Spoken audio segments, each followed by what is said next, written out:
Hello ವಿದ್ಯಾರ್ಥಿಗಳೇ, ಈ ಒಂದು ವಿಡಿಯೋದಲ್ಲಿ ನಾವು ನಿಮ್ಮ BCom 4th semester commercial arithmetic subject ನಲ್ಲಿ ಬರುವಂತಹ ಅತ್ಯಂತ ಪ್ರಮುಖ 2 ಅಂಕದ ಪ್ರಮುಖ ಮೆಥಡ್ಸ್ ವಿಧಾನಗಳನ್ನು ನೋಡ್ತಾ ಹೋಗೋಣ. ಸೊ ಪಾರ್ಟ್ 2 ವಿಡಿಯೋ ಇದು. ಪಾರ್ಟ್ 1 ನಲ್ಲಿ ಟೋಟಲ್ 6 ಮೆಥಡ್ ನಾನು ಎಕ್ಸ್ಪ್ಲೇನ್ ಮಾಡಿದ್ದೆ. ಸೊ ಈ ವಿಡಿಯೋದಲ್ಲಿ 5 ಮೆಥಡ್ ನಾನು ಎಕ್ಸ್ಪ್ಲೇನ್ ಮಾಡ್ತೀನಿ. ಒಟ್ಟು 11 ಮೆಥಡ್ ಇದೆ. ಕ್ವಶನ್ ಪೇಪರ್ ನಲ್ಲಿ 6 ಕ್ವಶನ್ಸ್ ಗಳು 2 ಮಾರ್ಕ್ಸ್ ಗೆ ನ್ಯೂಮರಿಕಲ್ ಪ್ರಾಬ್ಲಮ್ಸ್ ಇರುತ್ತೆ. ಸೊ ಈಗ ಪಾರ್ಟ್ 2 ವಿಡಿಯೋನ ಮೊದಲನೇ ಮೆಥಡ್ ನೋಡೋಣ. ಇನ್ಕಮ್ ಕ್ಯಾಲ್ಕುಲೇಷನ್ ಮಾಡೋದಿರುತ್ತೆ. ಕ್ವಶನ್ ಎಕ್ಸಾಂಪಲ್ ತಗೊಂಡಿದ್ದೀನಿ. A person holds stock of ₹5,000 in 5% of 150. Find his annual income. So ಯಾವಾಗ ಕ್ವಶನ್ ಅಲ್ಲಿ ಇನ್ಕಮ್ ಕೇಳ್ತಾರೆ ನೆನಪಿರ್ಲಿ, ಅಮೌಂಟ್ ಬೇಕು, ಪರ್ಸೆಂಟೇಜ್ ಬೇಕು. ಸೊ ಇದು ಮಾರ್ಕೆಟ್ ಪ್ರೈಸ್, ಇದು ಯಾವುದಕ್ಕೂ ಯೂಸ್ ಇಲ್ಲ.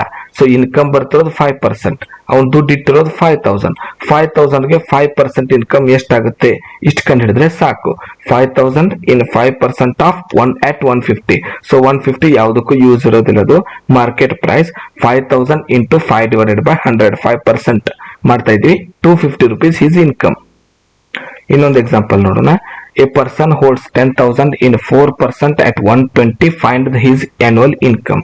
ಸೊ ಕ್ವಶನ್ ಅಲ್ಲಿ 10,000 ಏನಿದೆ ಇದು ಇನ್ವೆಸ್ಟೆಡ್ ಅಮೌಂಟ್, 4% ಏನಿದೆ ಇದು ಆತನಿಗೆ ಬರುವ ಇನ್ಕಮ್ ಇನ್ವೆಸ್ಟ್ಮೆಂಟ್ ಮೇಲೆ, 120 ಏನಿದೆ ಇದು ಮಾರ್ಕೆಟ್ ಪ್ರೈಸ್, ಇನ್ವೆಸ್ಟ್ಮೆಂಟ್ ಮಾಡುವಾಗ ಮಾರ್ಕೆಟ್ ಪ್ರೈಸ್ ಯಾವುದಕ್ಕೂ ಯೂಸ್ ಇಲ್ಲ. ಸೊ 10,000 ಇಂಟು 4% ಮಾಡಿದ್ರೆ ಸಾಕು.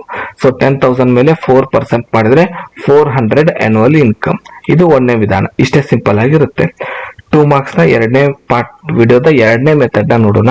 ಅಸೆಟ್ ಮತ್ತು ಲಯಬಿಲಿಟಿ ಕ್ಯಾಲ್ಕುಲೇಷನ್ ಮಾಡೋದಿರುತ್ತೆ. ಸೊ ನಾನು ಒಂದು ಅಸೆಟ್ ಕ್ಯಾಲ್ಕುಲೇಷನ್ ಕ್ವಶನ್ ತಗೊಂಡಿದ್ದೀನಿ, ಒಂದು ಲಯಬಿಲಿಟಿ ಕ್ವಶನ್ ತಗೊಂಡಿದ್ದೀನಿ. If an insolvent pays dividend of ₹80 per rupee, find his asset if his liability is 25,000. ನಮಗ್ ಕಂಡಿಡಿ ಅಂದಿದ್ದು ಅಸೆಟ್ಸ್, ಕೊಟ್ಟಿರೋದು 25,000 ಲಯಬಿಲಿಟಿ. ಡಿವಿಡೆಂಡ್ ಎಷ್ಟು ಕೊಡ್ತಾನೆ? 80 ಪೈಸೆ, ₹1 80 ಪೈಸೆ ಅವನು ರಿಟರ್ನ್ ಡಿವಿಡೆಂಡ್ ಕೊಡ್ತಾ ಇದ್ದಾನೆ. ಸೊ ಈಗ ಏನ್ ಮಾಡೋದಂದ್ರೆ, ಎಷ್ಟು ಲಯಬಿಲಿಟಿ ಇದೆ, ಆತ ಎಷ್ಟು ಡಿವಿಡೆಂಡ್ ಕೊಡ್ತಾ ಇದ್ದಾನೆ ಅದನ್ನ ಇಂಟು ಮಾಡಿದ್ರೆ ಲಯಬಿಲಿಟಿ ಬರುತ್ತೆ. ಒಂದ್ ವೇಳೆ ಇದೇ ಕ್ವಶನ್ ಉಲ್ಟಾ, ಇಲ್ಲಿ ಲಯಬಿಲಿಟಿ ಕಂಡುಹಿಡಿಯೋದಕ್ಕೆ ಹೇಳಿ ಅಸೆಟ್ಸ್ ಕೊಟ್ಟಿದ್ರೆ ಡಿವೈಡೆಡ್ ಬೈ ಮಾಡಬೇಕು, ಅಸೆಟ್ ಕಂಡುಹಿಡಿಯೋದಕ್ಕೆ ಡಿವೈಡೆಡ್ ಬೈ ಮಾಡಬೇಕು, ಲಯಬಿಲಿಟಿ ಕಂಡುಹಿಡಿಯೋದಕ್ಕೆ ಇಂಟು ಮಾಡಬೇಕು. ನಾವು ಅಸೆಟ್ ಕಂಡುಹಿಡಿಯೋದಕ್ಕೆ ಇಂಟು ಮಾಡಬೇಕು, ಅಸೆಟ್ ಕಂಡುಹಿಡಿತಾ ಇದೀವಿ, ಇಂಟು ಮಾಡ್ತಾ ಇದೀವಿ. 80 ಪೈಸೆ ಪರ್ ರುಪಿನ ನಾವು ಹೇಗ್ ಬರ್ಕೊಂತೀವಿ? 0.80 ಇಂಟು 25,000 ಲಯಬಿಲಿಟಿ ಮಾಡಿದಾಗ 20,000 ಅಸೆಟ್ ಬರುತ್ತೆ.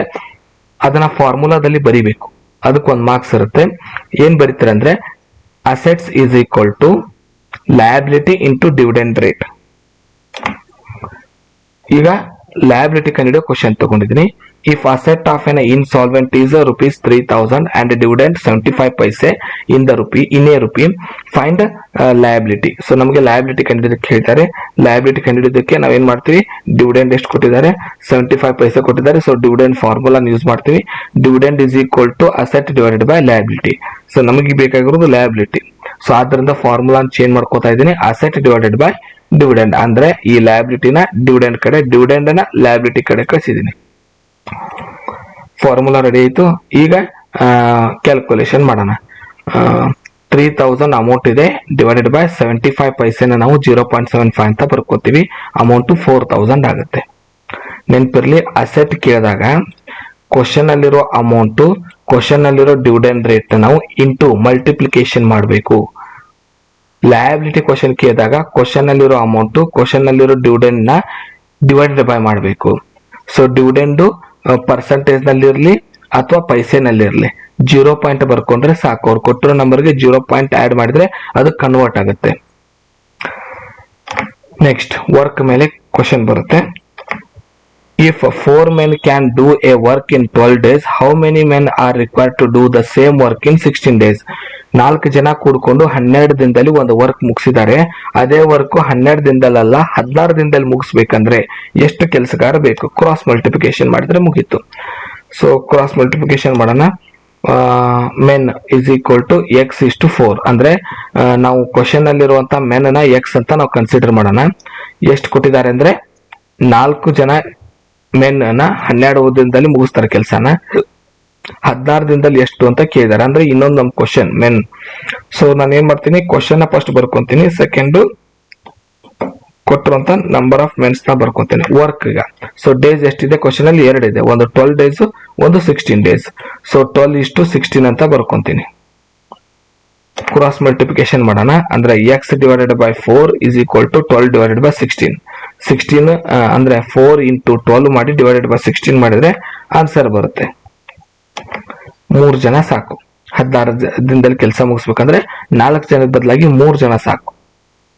ಇನ್ನು ಕಾಸ್ಟ್ ಕ್ಯಾಲ್ಕುಲೇಷನ್ ನೋಡೋಣ. ಅದಕ್ಕೆ ಪ್ರೈಸ್ ಕ್ಯಾಲ್ಕುಲೇಷನ್ ಅಂತಾನು ಕರಿತೇವೆ. If 2 dozen mango cost 280 rupees, what is the cost of 175 mangoes? ಇಲ್ಲಿ ನೋಡಿ, 2 ಡಜನ್ ಮ್ಯಾಂಗೋಗೆ 280 ರೂಪಾಯಿ ಇದೆ. 175 ಮಾವಿನ ಹಣ್ಣಿಗೆ ಎಷ್ಟು ಅಂತ ಪ್ರಶ್ನೆ ಕೇಳಿದ್ದಾರೆ. ಕ್ವಶನ್ ಏನಿದೆ 2 ಡಜನ್ಸ್ ಅಂತ ಇದೆ, ನಂಬರ್ ಆಫ್ ಮ್ಯಾಂಗೋದಲ್ಲಿ ಇಲ್ಲಿಲ್ಲ. ಆದ್ರೆ ಕ್ವಶನ್ ಕೇಳುವಾಗ ಮ್ಯಾಂಗೋ ಆಫ್ ನಂಬರ್ ನಲ್ಲಿ ಕೊಟ್ಟಿದ್ದಾರೆ.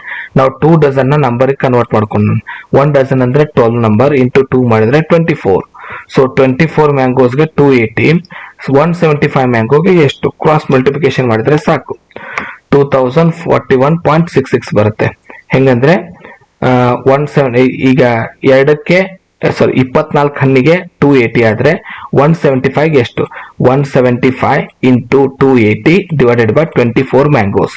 ಅಥವಾ ಇನ್ನೊಂದು ವಿಧಾನದಲ್ಲೂ ನೀವು ಕಂಡುಹಿಡಿಬಹುದು. ಹೇಗಂದ್ರೆ ಒಂದು ಮಾವಿನ ಹಣ್ಣಿಗೆ ಎಷ್ಟು ರೇಟ್ ಮಾಡ್ಕೋದು? 280 ರೂಪೀಸ್ ಇದೆ.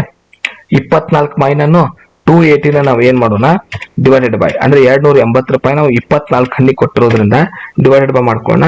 ಒಂದು ಹಣ್ಣಿಗೆ 11.66 ಇದೆ. ಇಂಟು ನಮಗೆ ಬೇಕಾದ್ರೆ 175 ಮ್ಯಾಂಗೋ ಆನ್ಸರ್. ಅದೇನಾಗುತ್ತೆ 2041 ರೂಪಾಯಿ 66 ಪೈಸೆ ಆಗುತ್ತೆ. 24 ಹಣ್ಣನ್ನ ಒಂದ್ ಹಣ್ಣಿಗೆ ಅಮೌಂಟ್ ಕನ್ವರ್ಟ್ ಮಾಡ್ಕೋಬಹುದು. ಆಮೇಲೆ ಇದನ್ನ ಇಂಟು ಮಾಡ್ಕೋಬಹುದು. ಸ್ಪೀಡ್ ಬೇರೆ ನೋಡೋಣ ಕೊನೆ method. If a speed of a train is 54 kilometers per hour, find the speed in terms of meter per second. So ಇಲ್ಲೇನಿದೆ 54 ಕಿಲೋಮೀಟರ್ ನಲ್ಲಿ ಸ್ಪೀಡ್ ಇದೆ, ಅದನ್ನ ಮೀಟರ್ ಗೆ ಕನ್ವರ್ಟ್ ಮಾಡ್ಕೊಳಕ್ ಹೇಳಿದ್ದಾರೆ. ಅವರ್ಸ್ ನಲ್ಲಿ ಸ್ಪೀಡ್ ಕೊಟ್ಟಿದ್ದಾರೆ, ಅದನ್ನ ಸೆಕೆಂಡ್ಸ್ ನಲ್ಲಿ ಎಷ್ಟಾಗುತ್ತೆ ಅಂತ ಕೇಳ್ತಿದ್ದಾರೆ. ಸೆಕೆಂಡ್ ಗೆ ನಮ್ಮ ಆನ್ಸರ್ ಕಂಡುಹಿಡಿಬೇಕು. ಆನ್ಸರ್ ಕಿಲೋಮೀಟರ್ ನಲ್ಲಿ ಇರಬಾರ್ದು, ಬರೀ ಮೀಟರ್ ನಲ್ಲಿ ಇರಬೇಕು.